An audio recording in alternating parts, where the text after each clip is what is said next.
اعوذ باللہ من الشیطان الرجیم بسم اللہ الرحمن الرحیم۔ دوستو، آج ہم بات کریں گے پاکستان کے ایک مشہور شخصیت کے بارے میں۔ اگر پاکستانی قوم سے انسانیت کی خدمات کے بدولت لوگوں کے دلوں میں گھر کرنے والے محسن کا نام معلوم کیا جائے تو وہ عبدالستار ایدھی کے علاوہ کوئی اور نہیں ہو سکتا، جنہوں نے زندگی کی رنگینیوں سے کنارہ کش ہو کر اپنے آپ کو انسان کی فلاح و بہبود کے لیے وقف کر دیا۔ ان کی شخصیت پر والدہ کی تربیت اور مزاج کا گہرا اثر تھا۔ والدہ عبدالستار ایدھی کو روزانہ ایک پیسہ کھانا کھانے کے لیے دیتی اور ایک پیسہ کسی دوسرے شخص کی مدد کرنے کے لیے دیتی۔ عظیم ماں سے خدمت انسانیت کی اعلیٰ تربیت لے کر عبدالستار ایدھی عملی زندگی میں داخل ہوئے۔ عبدالستار ایدھی 1928 میں بھارتی ریاست گجرات کے شہر باٹوا میں پیدا ہوئے اور تقسیم ہند کے بعد 1947 میں اپنے خاندان کے ساتھ پاکستان ہجرت کی اور کراچی میں سکونت اختیار کی۔ عبدالستار ایدھی نے 65 سال دکھی انسانیت کی خدمت کی۔ دکھی انسانیت کی خدمت کا آغاز 1951 میں ایک ڈسپنسری قائم کر کے کیا۔ عبدالستار ایدھی نے اپنی پوری زندگی سادگی کے ساتھ گزاری۔ 1957 میں کراچی میں بہت بڑے پیمانے پر فلو کی وبا پھیلی۔ اس پر ایدھی نے شہر بھر میں خیمے لگوائے اور مفت ادویات فراہم کی۔ اس موقع پر مخیر حضرات نے دل کھول کر مدد کی۔ امدادی رقم سے ایدھی نے وہ پوری عمارت خرید لی جہاں ڈسپنسری قائم کی تھی اور وہاں ایک زچگی سینٹر اور نرسوں کی تربیت کے لیے اسکول کھول دیا۔ یہی ایدھی فاؤنڈیشن کا آغاز تھا۔ کراچی میں فلو کی وبا کے بعد ایک کاروباری شخص نے ایدھی کو ایک کثیر رقم امداد دی، جس سے انہوں نے ایک ایمبولینس خریدی جسے وہ خود چلاتے تھے، اور آج ایدھی فاؤنڈیشن کے پاس سینکڑوں ایمبولینس موجود ہیں جو کہ پوری دنیا میں پھیلی ہوئی ہیں۔ کراچی اور اندرون سندھ میں مدد کے لیے وہ خود روانہ ہوا کرتے تھے۔ ہاسپٹل اور ایمبولینس خدمات کے علاوہ ایدھی فاؤنڈیشن نے کلینک، زچگی گھر، پاگل خانے، معذوروں کے لیے گھر، بلڈ بینک، یتیم خانے، لاوارث بچوں کو گود لینے کے مراکز، پناہ گاہیں اور اسکول کھولے ہیں۔ پاکستان کے علاوہ فاؤنڈیشن دنیا کے دیگر کئی ملکوں میں دکھی انسانیت کی خدمات سر انجام دے رہی ہے۔ 16 اگست 2006 کو بلقیس ایدھی اور کبریٰ ایدھی کی طرف سے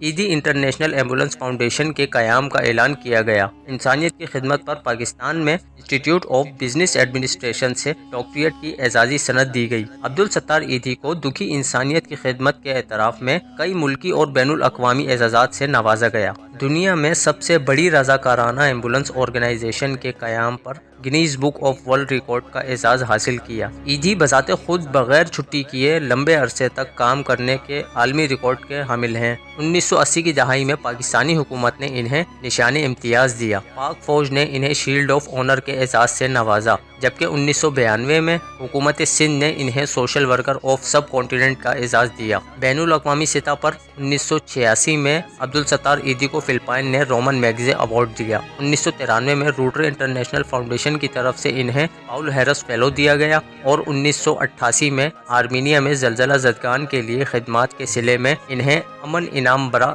USSR دیا گیا۔ عبدالستار ایدھی کے گردے کئی سال پہلے ناکارہ ہو گئے تھے اور سندھ انسٹی ٹیوٹ آف گورولوجی میں باقاعدگی سے ڈائلیسس کیا جا رہا تھا۔ جمعے کی شب عبدالستار ایدھی انتقال کر گئے۔ ایدھی فاؤنڈیشن کے بانی عبدالستار ایدھی کو بچپن سے انسانیت کی خدمت کا شوق تھا۔ جب ان کی عمر صرف 11 سال تھی، ان کی والدہ کو فالج ہو گیا۔ عبدالستار ایدھی نے اپنی والدہ کی خدمت میں کوئی کسر نہیں چھوڑی اور ان کے علاج سمیت ان کی تمام ضروریات کو پورا کیا۔ اس طرح سے ان میں انسانیت کی خدمت کا جذبہ پیدا ہوتا چلا گیا۔ ان کی والدہ کی بیماری عبدالستار ایدھی کی زندگی کا اہم موڑ ثابت ہوئی۔ عبدالستار ایدھی اپنی والدہ کی خدمت میں مصروف رہتے تھے اور اسی وجہ سے وہ اپنی اسکول کی تعلیم بھی جاری نہ رکھ سکے۔ عبدالستار ایدھی کی والدہ کا جب انتقال ہوا، اس وقت عبدالستار ایدھی کی عمر صرف 19 سال تھی۔ ماں کے طویل بیماری کی وجہ سے عبدالستار ایدھی یہ سوچنے پر مجبور ہو گئے کہ دنیا میں ایسی لاکھوں کروڑوں مائیں ہوں گی جو ان کی والدہ کی طرح بیماری میں مبتلا ہوں گی اور ان میں سے کتنوں کی تیمارداری کرنے والا بھی کوئی نہیں ہوگا۔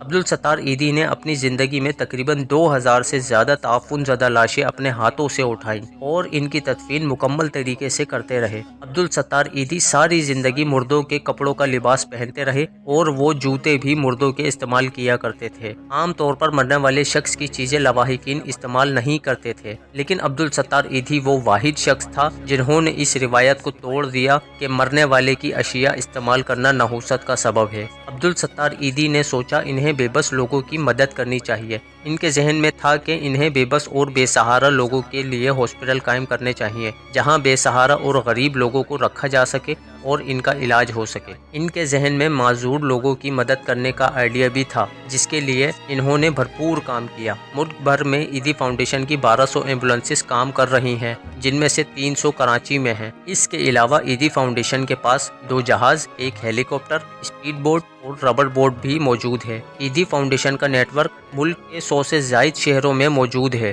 ملک بھر میں ایدھی فاؤنڈیشن کے 300 چھوٹے بڑے مراکز موجود ہیں۔ صرف کراچی میں ایدھی فاؤنڈیشن کے 8 ہاسپٹل موجود ہیں۔ ان میں ایک کینسر ہاسپٹل بھی ہے، جہاں غریبوں کا مفت علاج کیا جاتا ہے۔ ایدھی فاؤنڈیشن کے زیر انتظام اپنا گھر کے نام سے مختلف مقامات پر 15 عمارتیں موجود ہیں، جہاں نفسیاتی مریض، لاوارث افراد، ان میں بچے بھی شامل ہیں، اور ضعیف العمر افراد مقیم ہیں۔ ایدھی فاؤنڈیشن امریکہ، برطانیہ، آسٹریلیا، بنگلہ دیش، افغانستان، عراق، سوڈان، ایتھوپیا سمیت مختلف ممالک میں کام کر رہی ہے۔ عبدالستار ایدھی کو 1986 میں فلپائن نے ملک کا سب سے بڑا اعزاز دیا۔ 1988 میں انہیں لینن پیس پرائز سے نوازا گیا۔ متحدہ عرب امارات میں ہمدان اعزاز برائے طبی خدمات اور اطالیہ میں خدمات برائے انسانیت، امن و بھائی چارہ کا ایوارڈ دیا گیا۔ 1992 میں Paul Harris Fellow Rotary International Foundation, جبکہ 2009 میں انہوں نے یونیسکو کا ایوارڈ بھی اپنے نام کیا۔ اس کے علاوہ پاکستان میں college of physician and surgeons کی طرف سے سلور جوبلی شیلڈ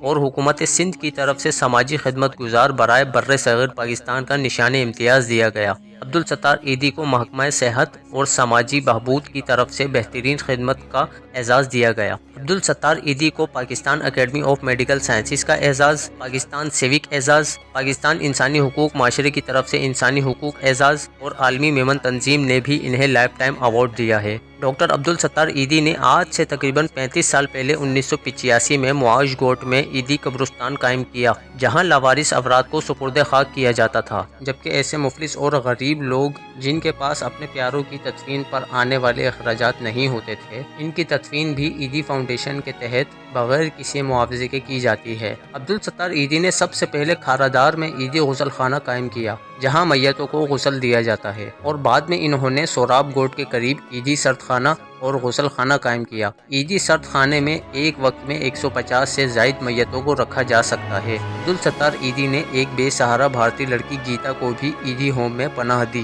یہ لڑکی اپنے والدین کے ساتھ کئی سال پہلے پاکستان آئی تھی اور وہ ان سے بچھڑ گئی تھی، اور یہ لڑکی گونگی بھی تھی۔ کچھ سال پہلے ایدھی فاؤنڈیشن نے بہت زیادہ جد و جہد کے بعد اس کے وارثوں کا پتہ لگایا، اور ایدھی کی اہلیہ بلقیس ایدھی خود اس لڑکی کو چھوڑنے بھارت گئیں، جہاں بھارتی وزیر اعظم نریندر مودی نے عبدالستار ایدھی کا شکریہ ادا کیا تھا اور ایدھی فاؤنڈیشن کے لیے 1 کروڑ روپے امداد کا اعلان کیا تھا، جو انہوں نے شکریہ کے ساتھ لینے سے انکار کر دیا تھا۔ 1980 میں ایدھی لبنان جاتے ہوئے اسرائیلی فوجیوں کے ہاتھوں گرفتار بھی ہوئے تھے۔ عبدالستار ایدھی کو 1980 میں لبنان جاتے ہوئے اسرائیلی فوجیوں نے گرفتار کیا، جبکہ 2006 میں بھی 16 گھنٹے کے لیے ٹورنٹو ایئرپورٹ پر زیر حراست رہے۔ 2008 میں امریکی امیگریشن حکام نے جان ایف کینیڈی ایئرپورٹ پر ان کا پاسپورٹ اور دوسرے کاغذات ضبط کرتے ہوئے کئی گھنٹوں تک تفتیش کی۔ 88 سالہ ایدھی نہیں جانتے تھے کہ پیسے کے پیچھے بھاگنا کیا ہوتا ہے۔ کبھی کسی حکومت سے امداد نہیں لی، صرف عوامی تعاون سے 65-66 سالوں سے ایک ایسا رفاہی ادارہ چلا رہے تھے